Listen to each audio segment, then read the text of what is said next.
ನಮಸ್ಕಾರ ಎಲ್ಲರಿಗೂ ಮತ್ತೊಮ್ಮೆ ಪೈನ ಚಾನಲ್ಗೆ ಸ್ವಾಗತ. ನೀವು ಇನ್ನೂ ಚಾನಲ್ನ ಸಬ್ಸ್ಕ್ರೈಬ್ ಮಾಡ್ಕೊಂಡಿಲ್ಲ ಅಂದರೆ ಖಂಡಿತ ಚಾನಲ್ನ ಸಬ್ಸ್ಕ್ರೈಬ್ ಮಾಡ್ಕೊಳ್ಳಿ. ಯಾಕೆ ಈ ಮಾತು ಹೇಳ್ತಾ ಇದ್ದೀನಂದರೆ ಎಲ್ಲ ಮೆಂಟಲ್ ಎಬಿಲಿಟಿ ರಿಲೇಟೆಡ್ ಕ್ವಶನ್ಸ್ ಇರಲಿ, ರೀಸನಿಂಗ್ ಆಗಿರಬಹುದು ಅಥವಾ ಸೈನ್ಸ್ ಆಗಿರಬಹುದು, ನಾವೆಲ್ಲವನ್ನು ಈ ಚಾನಲ್ನಲ್ಲಿ ಹಾಕ್ತಾಯಿದ್ದೀವಿ, ಅದು ಕೂಡ ಫ್ರೀಯಾಗಿ. ಸೊ ನೀವು ಎಲ್ಲವನ್ನು ನೋಡಿ ಫಾರ್ಮುಲಾಗಳನ್ನು ಕಲೆಕ್ಟ್ ಮಾಡಿ ಒಳ್ಳೆಯ ಎಕ್ಸಾಮ್ನಲ್ಲಿ ಒಳ್ಳೆಯ ಅಂಕಗಳನ್ನು ಪಡೆಯಿರಿ ಅಂತ ಹೇಳ್ತಾ ಇವತ್ತಿನ ದಿನ ಈ ಕ್ವಶನ್ ಬಿಡಿಸೋಣ. ಇಲ್ಲೇನಾಗಿದೆ ಅಂದರೆ ಸಂಬಳ ಕಂಪ್ಯಾರಿಸನ್ ಆಗಿದೆ, ಅದು ಕೂಡ ಪರ್ಸೆಂಟೇಜ್ನಲ್ಲಿ. ನಾವಿವಾಗ ಎ ವ್ಯಕ್ತಿ ಅಂತ ಒಬ್ಬನು ಬರ್ತಾನೆ, ಬಿ ವ್ಯಕ್ತಿ ಒಬ್ಬನು ಬರ್ತಾನೆ ಇಲ್ಲಿ.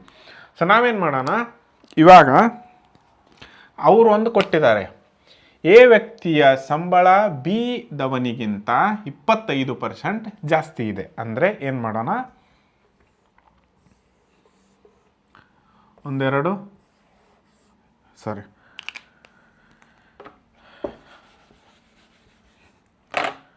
ಏನು ಮಾಡೋಣ ಅಂತಂದರೆ ಎರಡು ಸ್ಯಾಲ್ರಿ ಕಂಪೇರ್ ಮಾಡೋಣ, ಆಯಿತಾ. ಸೊ ಇದೊಂದು ಸ್ವಲ್ಪ ಚಿಕ್ಕದಿರುತ್ತೆ, ಆಯಿತಾ. ಸೊ ಇಲ್ಲಿ ಇದು ಎಕ್ಸ್ಟ್ರಾ ಇದೆ, ಇದು ಎ, ಇದು ಬಿ.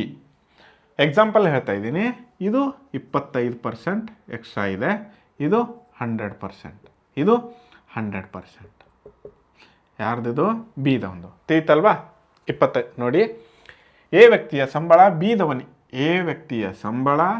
ದವನಿಗಿಂತ 25% ಜಾಸ್ತಿ ಇದೆ.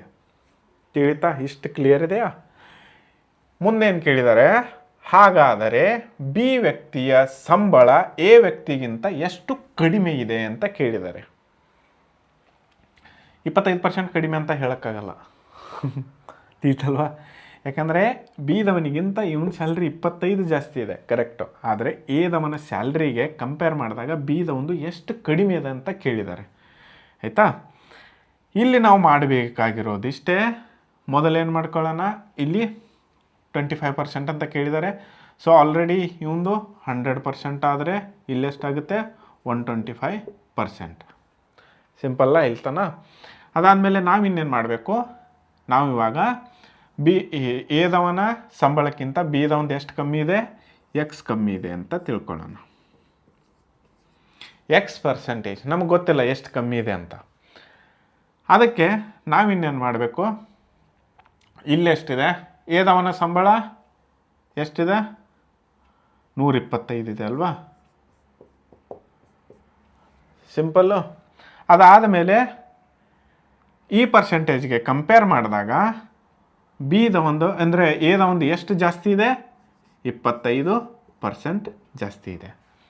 ಅಂದರೆ ಇದು ಪರ್ಸೆಂಟೇಜ್ ಅಂದರೆ ಇಲ್ಲಿ ತೆಗೆದು ಬಿಡೋಣ ಇದನ್ನು, ಅಲ್ಲಿ ಅಷ್ಟೊಂದು ಏನು ಯೂಸ್ ಆಗಲ್ಲ ಈ ಥರದ್ದು. ಓಕೆ, ಇಲ್ಲಿ ನೋಡಬೇಕಾಗಿರೋದು ಇಷ್ಟೇ, X% ಕಮ್ಮಿ ಇರೋದು, ಆಯಿತಾ. 125 ಇದು ಎ ದವನ ಸಂಬಳ ಈಸ್ ಈಕ್ವಲ್ ಟು ಬಿ ದವನಿಗೆ ಕಂಪೇರ್ ಮಾಡಿದಾಗ ಎಷ್ಟು ಜಾಸ್ತಿ ಇದೆ, 25 ಜಾಸ್ತಿ ಇದೆ, ಆಯ್ತಲ್ವಾ. ಸೊ ನಾವಿನ್ನೇನು ಮಾಡಬೇಕಪ್ಪ ಅಂತಂದರೆ ಎಕ್ಸ್ ವ್ಯಾಲ್ಯೂನ ಕಂಡು ಹಿಡಿಬೇಕು. ಇಲ್ಲಿ ಸಿಂಪಲ್ ಇದೆ. ಇವಾಗ ಎಕ್ಸ್ ಈಸ್ ಈಕ್ವಲ್ ಟು 25 ಹಾಗೆ ಉಳಿಯುತ್ತೆ, ಆಯಿತಾ. ಸೊ ಇದು 125 ಆ ಕಡೆ ಹೋದರೆ ಕೆಳಗಡೆ ಬರುತ್ತೆ, 125 ಮತ್ತು 100 ಮೇಲ್ಗಡೆ ಹೋಗುತ್ತೆ, ಇಂಟು 100. ಇಲ್ಲಿ ತನಕ ಕ್ಲಿಯರ್ ಇದೆ ಅಲ್ವಾ, ಎಕ್ಸ್ ವ್ಯಾಲ್ಯೂನ ಕಂಡುಹಿಡಿಯೋದು. ಅದಾದ ಮೇಲೆ ಇನ್ನೇನು ಮಾಡೋದಪ್ಪ ಅಂತಂದರೆ ಎಕ್ಸ್ ಈಸ್ ಈಕ್ವಲ್ ಟು 25 ಒಂದಲೇ 25 5 ಆಯಿತಾ. ಇನ್ನು 5 ಒಂದಲೇ 5 20. So x is equal to ಎಷ್ಟಾಯಿತು, 20. ಇದೆಷ್ಟು, 20% ಬತ್ತು ಉತ್ತರ. ಇಲ್ಲಿ ಒಂದು ಗಮನಿಸಬೇಕಾಗಿರೋದು, ಬಿಗಿಂತ ಏನ ಸಂಬಳ 25% ಜಾಸ್ತಿ ಇದೆ, ಆಯಿತಾ. ಜಾಸ್ತಿ ಇದ್ದದ್ದು ಸಂಬಳ. ಕ್ವಶನಲ್ಲಿ ಏನು ಕೇಳಿದ್ದಾರೆ, ಇವನಿಗಿಂತ ಇವನ ಸಂಬಳ ಎಷ್ಟು ಪರ್ಸೆಂಟೇಜ್ನಿಂದ ಕಮ್ಮಿ ಇದೆ ಅಂತ ಕೇಳಿದ್ದಾರೆ. ಸೊ ಉತ್ತರ 20%. ತೀತಲ್ವಾ.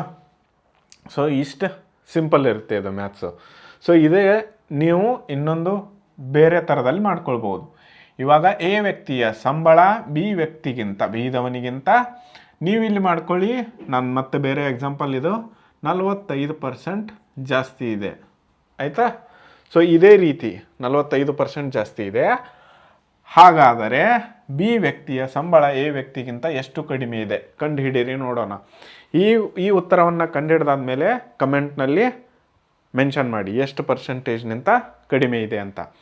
ಸೊ ಅದೇ ರೀತಿ ಈ ಚಾನಲ್ನ ಸಬ್ಸ್ಕ್ರೈಬ್ ಮಾಡ್ಕೊಳ್ಳಿ. ಇದೇ ರೀತಿ ಎಲ್ಲ ಕಂಟೆಂಟ್ಗಳನ್ನು ಹಾಕ್ತಾ ಇರ್ತೀವಿ. ಮತ್ತು ನಿಮಗೆ ಯಾವುದಾದ್ರೂ ಡಿಫಿಕಲ್ಟ್ ಅನಿಸಿದರೆ ಕಮೆಂಟ್ ಬಾಕ್ಸಲ್ಲಿ ಹಾಕಿ. ಸೊ ನಾವು ಮತ್ತೆ ಅದನ್ನು ಕ್ಲಾಸಸ್ ಮಾಡ್ತೀವಿ. ಧನ್ಯವಾದಗಳು.